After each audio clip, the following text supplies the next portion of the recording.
Hey guys, this is J-Boy from the J-Boy Show. If you haven't heard about Anchor, it's a free way to make podcasts. It's unbelievable. It's how I started. Number one, like I said, it's free. Number two, it gives you creative tools to be able to add to your podcast, whether it be background music and all type of stuff. Three, they can get it on Spotify, Apple. You can get paid with sponsorships just by using ads, very similar to this one. So, download the free Anchor app, guys. It's unbelievable. You'll love it. And at the end of the day, it can get you started. All right. See you soon.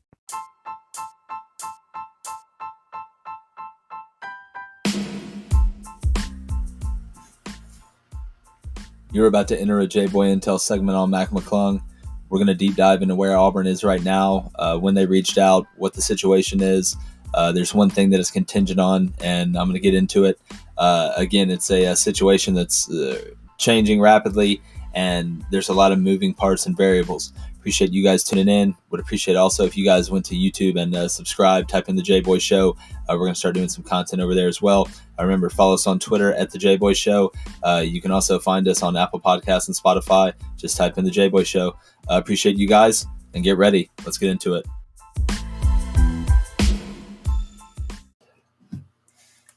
What's up, everybody? And I appreciate you guys tuning into another Intel segment. We're going to talk about Mcclung. If you really haven't heard, or you're just now kind of finding out about it, and you don't know that much about Mcclung, or you really haven't, you've just heard the name and you kind of remember the hype from high school and all the crazy dunks and the highlights and all that stuff. I want to just take you through the player Mcclung before we talk about kind of where Auburn is and is it a good fit? Because I want my perspective to make sense. Now, before I get there, I'm going to just tell you the nitty gritty of where it is right now. We were the first, outlet to break that Auburn had contacted Mcclung. Again, same basketball guy with Dylan Cardwell that I talked to that we were right on. Same thing with Greg Brown. At the end of the day, we're going to keep going with the people that have been right. And what I was told was that Auburn was one of the schools that had reached out and there was mutual interest, and that a lot of it was depending on him getting this eligibility waiver granted by the NCAA. And we'll get into that more kind of once we get to the end of this. But I want to start out and let you guys know that a lot of this is depending on that one eligibility waiver. Basically the whole thing. That's the ballgame. So all this stuff I'm about to say, you have to take that with a grain of salt of, is he going to get this eligibility waiver cleared? And like I said, we'll get into that into a little bit. But let's go over who Mcclung is. All right, coming out of high school. All right, he's from Gate City, Virginia. Went to Gate City High School. He's 6'2", 175 pounds, and probably about 180, 185 right now. And he had offers from Georgetown, Rutgers, Air Force, Boston College, Bucknell, Cal Poly, Central Arkansas, Chattanooga, not a ton of big-time places. Okay, now, like I said, there was a lot of hype because he had some insane dunks in high school. And again, at the end of the day, it kind of has that Grayson Allen effect a little bit. And to be honest with you, I think Grayson Allen's a way better player. But there's not a ton of high-level basketball programs because, again, he is 6'2". You have to understand that. All right, so he commits and signs with Georgetown. And when I look at this list, I can understand why he went there. That's probably the best chance he had to win at the highest level. So now you look at his career at Georgetown, his freshman and sophomore year. All right, and I'm looking at starting with 2018 and 2019. All right, in 2018, 2019, so his freshman year, he played in 29 games. All right, averaged 26 minutes a game. Shot 39% from the field. Shot 27% from three. 80% from the free throw line. Averaged under 1 offensive rebound and 2 defensive rebounds. So about 2 total. Averaged 2 assists, a little under a steal, and 2 turnovers. And averaged a total of 13.1 points per game. Not bad numbers for a freshman. I mean, the 27% from three scares you because, again, Auburn is looking to sign a scoring guard. And in Bruce Pearl's offense, you do need three-point shooters. It's obviously at its best when it has three-point shooters. And you don't hit those funks like you saw this past season a little bit. And then have to come back from 17 points down and 20 points down, etc. And then when you get a lead, Very rarely do teams come back. All right, so move on to his sophomore year. You expect to jump. All right, now there's an injury too. All right, so he played in 21 games, averaged about the same minutes, almost the exact same field goal percentage, so 39%. Shot it a little better from three at 32%. Same at the free throw line, about the exact same rebounding, about the same assists, about the same turnovers, and he averaged 15.7 points per game. All right, so now you have an idea of who Mac McClung is as a player. And you have to ask yourself, Auburn has one spot left. All right, one scholarship for this season, and it has to be somebody who is going to be able to help them this next season. So just looking at the numbers, they're good numbers, not crazy good numbers. Let's look at the pros of what Mac McClung gives you. He gives you a natural scorer. He's a natural scorer.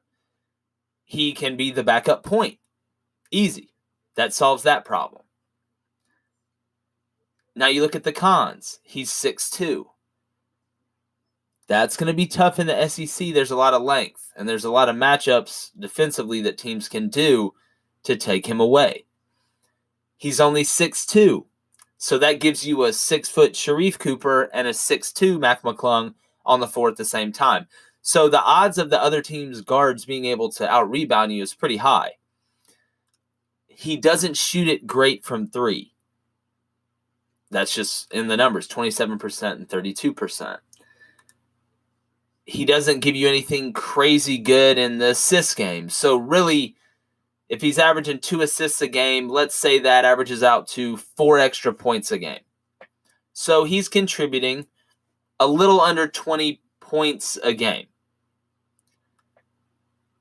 I look at who Auburn has out there, and this on this show, just like we were the first, really the ones to say Dylan Cardwell was going to Auburn, we also have been saying we think Jonathan Kuminga is going to Auburn. And I'm going to stick with that. And it comes down to, you look at the saying, a bird in the hand is better than one in the bush. That is true. But is this the bird that Auburn, to be elite, to be able to make a run, which that's what Auburn is expected to do every year now. That comes with the territory. With all the accolades and all the good stuff comes expectation. And that's what you want. That's what big-time players want. Is Mac McClung the guy that is going to push Auburn to an elite level? I look at the numbers, and the numbers say no. The numbers say no. You add the fact that he's coming off an injury. And you add the fact that this is best-case scenario. Because we all know the rule is if you transfer from a Division I school to another one under this circumstance, you have to sit out a year. But we know he's going to file a waiver to try and get his eligibility granted immediately. Now, in most athletic departments and in Auburn's, typically the compliance people have a good inkling of which way a judgment's going to go. Because this whole situation is contingent, and this is what my guy said, the same one who told me that Auburn had reached out and there was mutual interest. This whole situation is contingent on him getting that waiver granted. So take away the fact that the numbers do Auburn justice? That's what I want to ask my viewers right now. I want you to really think about this, and I want you to take a step back from the hype of the dunks in high school and the videos, and I want you to think about those numbers that I just told you, and I want you to think about what Auburn has accomplished these past few seasons and what is expected. You're expecting this guy to be a Samir Dowdy, a first-team All-SEC player. You're expecting him to be a Bryce Brown. If we're talking about him being the 2, if that's what we're saying, because that's what Auburn needs. And again, I'm not knocking Turbo, but again, it's an unproven commodity, and you have a chance to get proven commodities out there. But this commodity is proven. It's just, is it to the level that Auburn can get? And for some of you that think, well, it's getting really late, you could make that argument. I don't think you're crazy for making that argument. But does Auburn not have a pattern of signing guys even later than this that end up being huge contributors? Does Javon McCormick, who was signed, I believe, last June or July, ring a bell? I mean, if Mcclung comes out of nowhere and transfers, do you not think that there's other guys that maybe even better players or better fits now for Auburn than Mcclung? Because the situation is, Auburn is obviously interested. They reached out to him. So they wouldn't waste their time with that. And that tells me that if he gets this eligibility waiver granted, Auburn's probably going to pursue him. Probably pretty hard. Probably take a commitment from him. And again, Bruce knows better than me, I promise you. And if Bruce feels like that's the guy, he's got way more proof to believe him than I do to believe me. But I just look at the numbers and I say, I don't see it as much as a Jonathan Kuminga. But again, the people on the inside, Bruce Pearl and the coaching staff, they may not feel as good about Jonathan Kuminga as I do. And they may feel like they have to get this guy now. They may think he's the best one left. Now you have to also look on the other side of the coin. Could Auburn have been reaching out just to see if there was mutual interest, just because it happened so fast and they're slow playing it? Maybe they're waiting to see if Jonathan Kuminga does reclassify. And if he does, do they part ways with Mcclung and pursue that one? That could be it. Trying to play both sides at once. Probably the smartest way to go. But I think it's going to be tough because you know that Tennessee's going after him hard. You know that Maryland's going after him hard. I'm sure Arkansas is going after him hard. Shoot, I think if I announced that I was transferring from the J-Bo show right now, Arkansas would offer me. I think they've went after 60 transfers. I think I saw that number. I'd have to corroborate that, but that's amazing if that number's true. But from an intel standpoint, the whole reason you tuned in, Auburn did reach out. There was mutual interest. It's contingent on the eligibility waiver. Now you ask, how fast can they get that done? As fast as they want to. Just like as fast as the FDA can get a drug approved, which that's within their power, it's legal. Just like the NCAA can sit there and say, all right, well, we're going to grant the waiver.